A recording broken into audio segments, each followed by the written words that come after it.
Today, my guest on Personally Speaking is Victor Starsky, an amazing tenor, great opera singer. Please stay with us.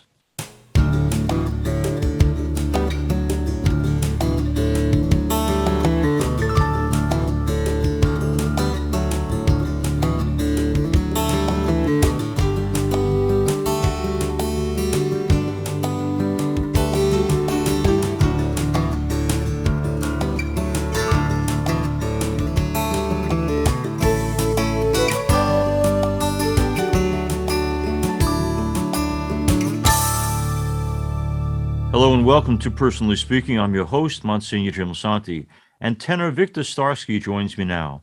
Victor is a native of Queens, New York City, where he has worked as a teacher, as a martial artist, and as a professional musician.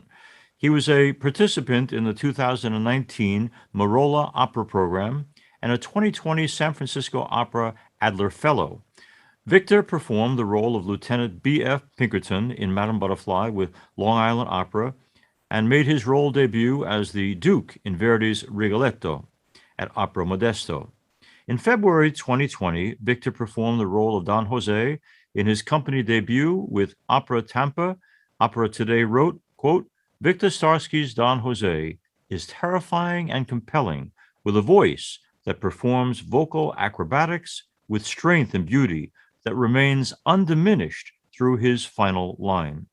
Victor Starsky made his Carnegie Hall debut in 2019 as the tenor soloist in Haydn's Lord Nelson's Mass. He's married to Augusta, and together they're the parents of Inanna. He's here with us today to talk about his life, his career, his family, and his faith, the values that mean the most to him. Joining me now, I'm so pleased to welcome again to Personally Speaking, the incredibly talented tenor, Victor Starsky. Before we go to our interview, let's listen to Victor singing a song he wrote called Alive. Wish I could show you all of the ways that you saved my life.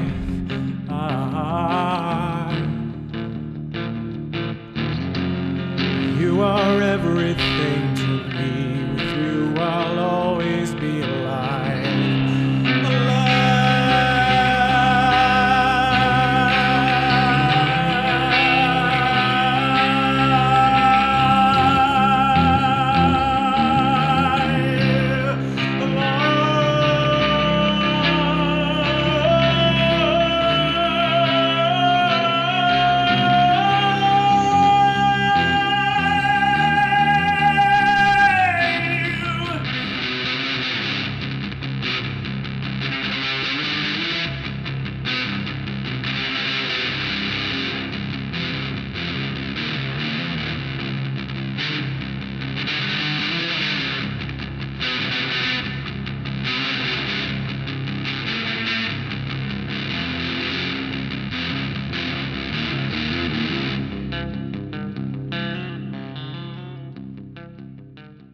Our guest is Victor Starsky. Victor, I have to begin this interview by asking you, you are this star catcher of a voice, super talented guy, but that's why it's kind of like, it almost sounds like a made up name, that your name should be Victor Starsky. Tell us something about this name Starsky. Where does it come from?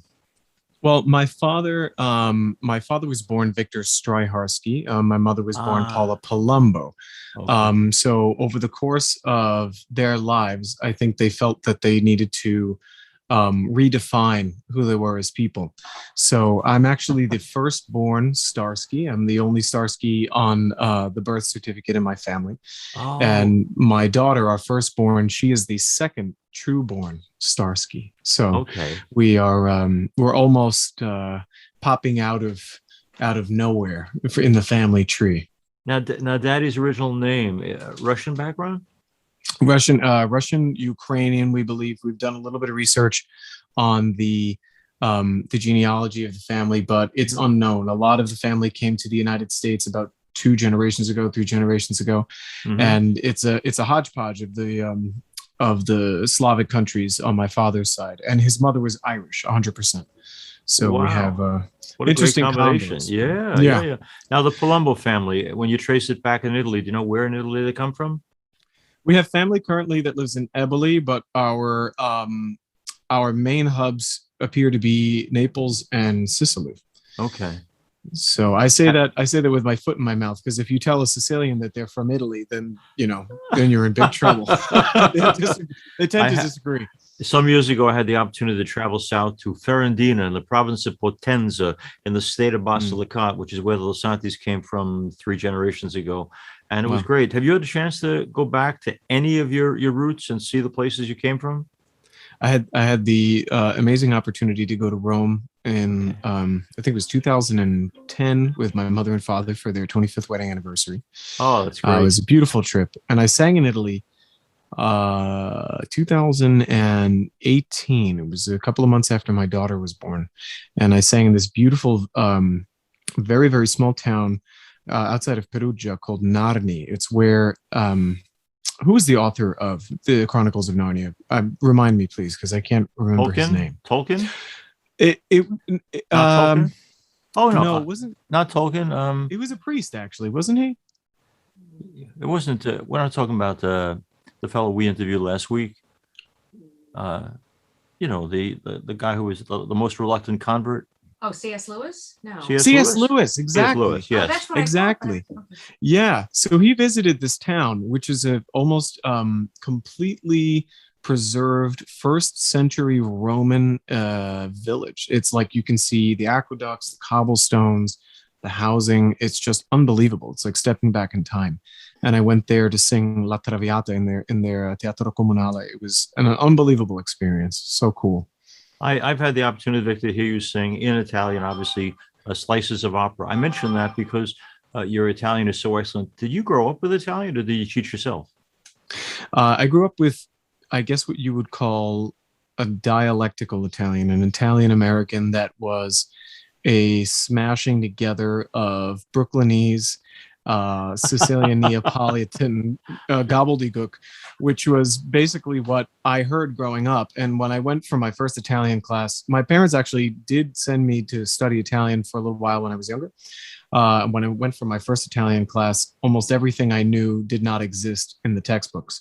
So I had to relearn and refine my Italian. And now I've had the opportunity to study at length. And it's a really incredible opportunity to just really feel that language in your body and to think in it, to speak in it. It's I think one of the things I'm most grateful for in life is just other languages. It's so much fun. Our guest is Victor Starsky. Victor, many, many years ago, I had the opportunity to work in Richmond Hill, Queens, New York, directing plays at Holy Child Jesus Parish. And I mention it because in terms of the arts, it wasn't a neighborhood that produced a whole lot of artists. I think my one claim to fame back then is Tommy Calabro, who went on to star in Melrose Place on TV, was one of my brothers, and Joseph in the Amazing Technicolor Dreamcoat. I mention that because you come from a world and a neighborhood where the idea that someone would go into the world of the arts, specifically opera, you had to kind of been a lone wolf in terms of someone in your set, your group, your friends growing up who had this particular gift and went on to develop it. Is that true, or were you in fact surrounded by lots of people who went into the arts? It's a funny thing because I have felt both sides of that coin. I feel very blessed personally to have parents that have always invested in me, and you know them well, how wonderful they are. And they've always given me the opportunity to study, to learn, to be available, to grow in that talent, which is almost impossible to do, especially now, without support, because it isn't a field where you make a lot of money, and it's not a field where a lot of people make it. So I was given the opportunity to study. I had several years experience working as a child singer, and then as a commercial singer, and then singing heavy metal. I've done a lot of rock and roll projects in my teens, and the band that I really thought was going to go somewhere broke up. I was really crushed, and I was just entering college at St. John's University at the time for philosophy. So I went to a local construction company. I began to work for Holy Child Jesus. They were renovating the rectory. And I would sing to pass the time. And I was singing in a stairwell one day, and a gentleman came up the stairs and he said, "You have a really nice voice." And I said, "Oh, well, thank you so much. Who are you?" And he happened to be the organist from the next parish over who was filling in for the day. He asked me to come and audition for the cantor's job. gave me the job with the provision that I would take lessons and learn to read music. That gentleman just happened to be a student of Vladimir Horowitz, the famous pianist, Sure. and still lives 3 blocks away, and has opened not only my life to the classical music world, but also has shown me these little nooks and crannies of our neighborhood that housed some of the most renowned musicians, like Joseph Levine, for example, lived in Kew Gardens, and their house has a plaque on it. Mae West lived here in Woodhaven. Rodney Dangerfield comes from the Austin and Lefferts Boulevard area. The Ramones are from this town. So we have these weird fruits that kind of come out of this neighborhood. And I'm proud to be one of them, I guess.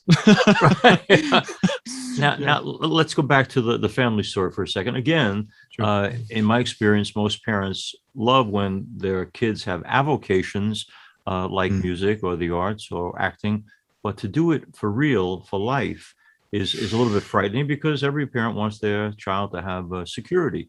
So your parents' reaction, Paula and Victor, to say, yeah, we're going to support this kid in his journey in the arts, highly unusual. What went into that decision of theirs to say, if this is satisfying to him and gives his life meaning, we're all for it? I mean, I think the greatest blessing in my life is the people that I was born to. You know, they've always been extremely generous, loving, and selfless and caring of me.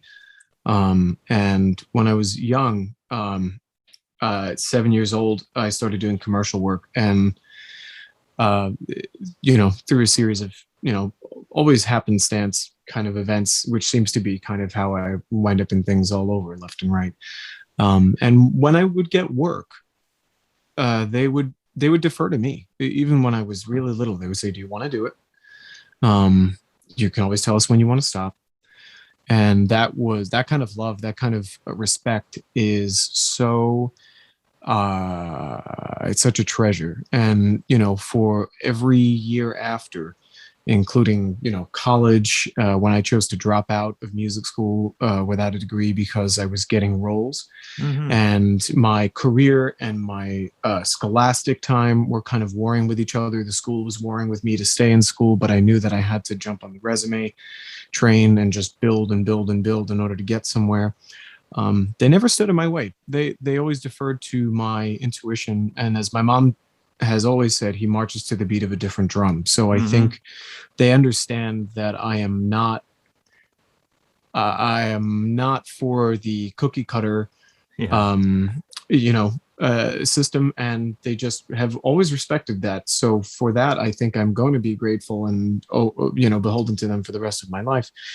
But even now, as you know, with the way things are, there is not much support for me to get out of the arts. I'm very, very lucky to still be working with that gentleman, the pianist that I mentioned, at St. Thomas the Apostle in Woodhaven. We work every weekend at the church. I sing 4 masses a weekend, if not more. That's an amazing opportunity just to be able to sing, have a service opportunity to give to the community with the voice. I teach music. I've created this system of being able to teach people how to use their bodies as instruments and teach them not only physical fitness and preparedness for the stage, but how to create a mind-body connection. So I've grown some of my ability to take care of myself and now my family with what I've learned out of life. And I think they were afraid for me this past year when I started again making some interesting choices, not to subject myself to things I didn't want to be subjected to, and the same for my family. And the job stopped coming.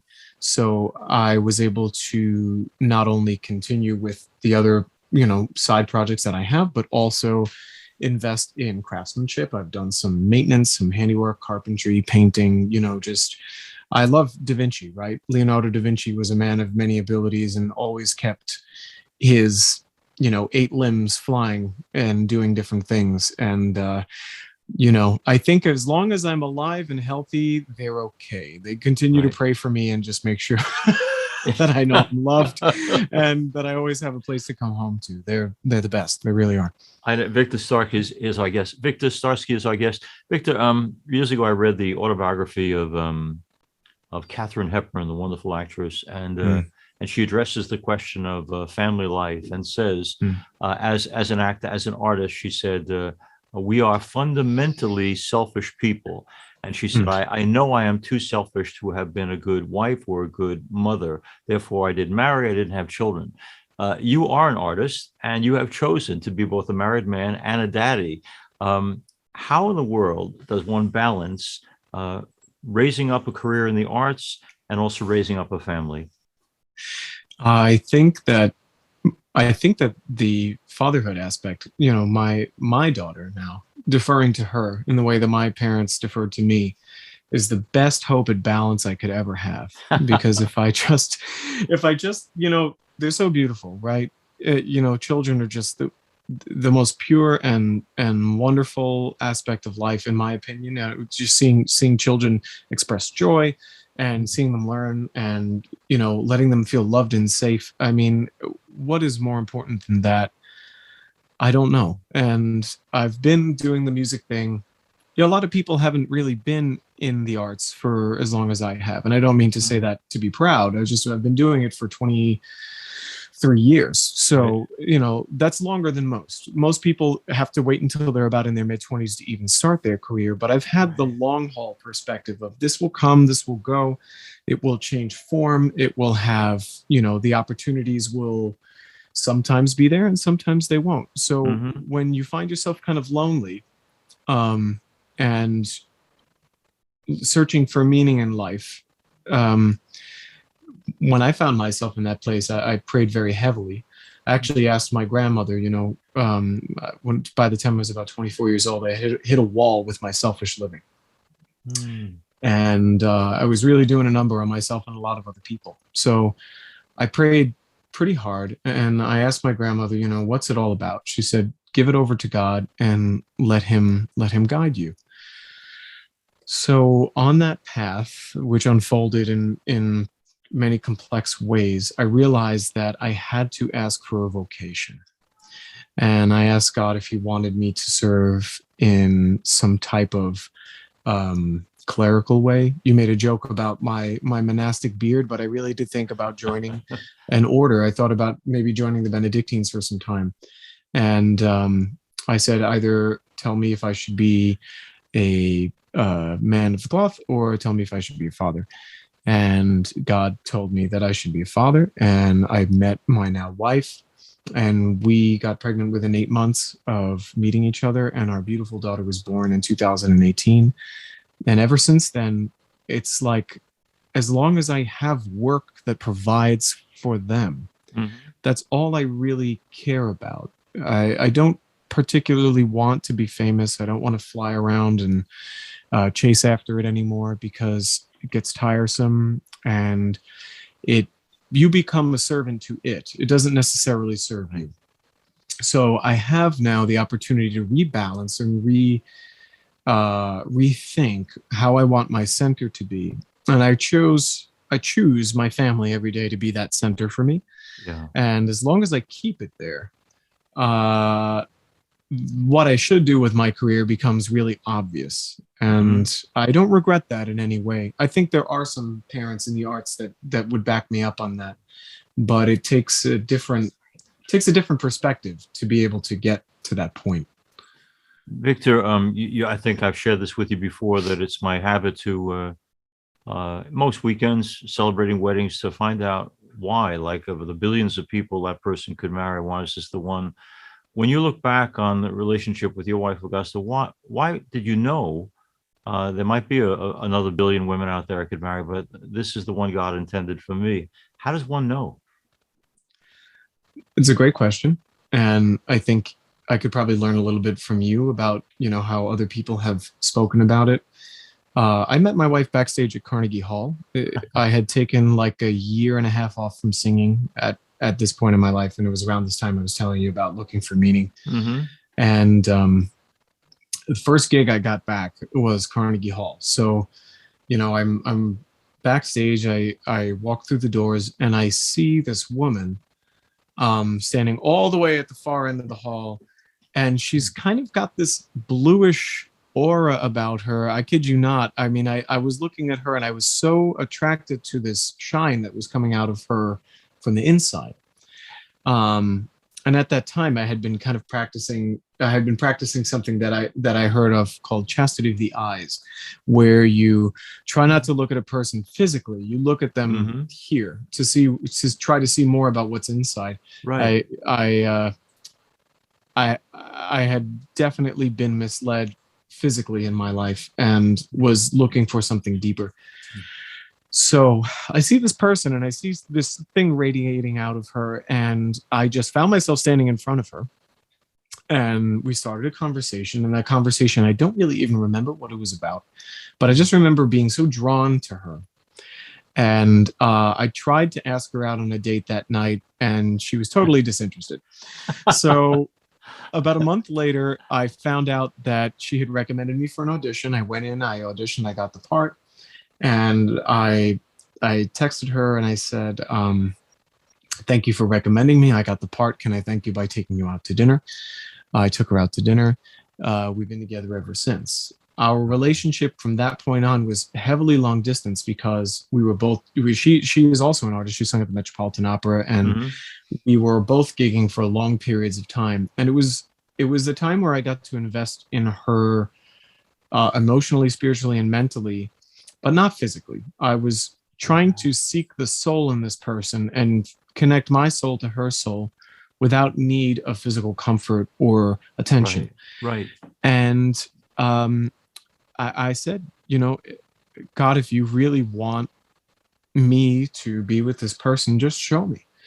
And we wound up conceiving our daughter. We're actually okay with having a child. We discussed it together, and when our daughter was conceived, she said to me, I'm gonna have this baby, you don't have to stay. And I said, I'm absolutely going to stay. We're gonna do this. Yeah. And I won't lie to you, there's been a lot of work and a lot of rough times, but there is no person in the world that I would rather have by my side to walk this life with. She makes me a better man. My children with her make me a better man. She gives meaning to my life, and she is such an incredible woman. And I don't know how you find these people, but I do believe that if you put the work in and you try, and the example set by my parents will show that something really beautiful can grow from it. And I choose her every day. Victor, I'm not a dad. I'm a very devoted uncle, but I'm not a dad. But I hear all the time from parents that they are surprised, shocked actually, by the capacity they find they have for love once the child comes into their life. Inanna is in your life. You have another baby on the way. I mentioned that. Were you surprised by how deeply, how overwhelmingly you have found love for that child in your heart? Absolutely. Yeah. Absolutely. I've also found that I have to work at being worthy of this child so much. You make these plans to say you're going to be the best parent, and I have definitely not been. But my love for her is so strong. And the question really always is, if I love her this much, what am I willing to do? What can I make better in myself? What does she need? What don't I need to be doing? What do I need to work on in myself? And that love is such a guiding force towards making a better version of me. It's that crucible that really refines a human being. And man, I not only the love, but I never knew just how screwed up I was. And to try to just be worthy of this love, to be worthy of this beautiful gift, is, I don't think I'll get there, but I'm always going to try. And because of who she is, I just, I will always have purpose. I will always have a reason to wake up and work hard and do my best, There's, I've seen Victor Starsky perform opera pieces, and, he has a great sense of the nuance and the complexity of the best of opera. But then I've had the privilege of seeing videos of Victor playing with his daughter, and where he becomes childlike himself. And I'm reminded of that line from Bernstein's Mass, "God is the simplest of all." And wow. It's wonderful to see. Oh, that got me good. Thank you. Yeah, that's the truth. Thank you. Victor Starsky has been our guest. We saw at the beginning of our program, Victor wrote and sang the song Alive. Victor, for folks who listen and watch a program like ours, to learn more about Victor Starsky, is there a website or a place online where they might find more about what you do and how you sing? Well, at the moment, I've kind of recessed into the non-technological world. The video that you've shown is my first coming back into the light after some time, and my plan and my hope is to publish an album of original music that is, that just comes from me. Something is really important to me, and I'm working on it now with a very close friend of mine, also a father. And I will be putting that up on my channel, which is Victor Starsky on YouTube. Okay. I will also hopefully be performing opera in the near future. Good. And my agent, Peter Ransman of Ransman Artist Management, has the opportunity to publicize for me. So anything that I do in the opera world will come from Ransman Artist Management. But if you are interested in something that is more personal and coming from the source, that will be found through the YouTube and maybe eventually albums on electronic websites such as Bandcamp and such. Good. I thank Victor Starsky for being with us. I thank him for who he is, what he does. I thank him for being this terrific daddy and husband and son and grandson. And Victor, many blessings to you. And thank you so much for being with us. Thank you, sir. God bless you.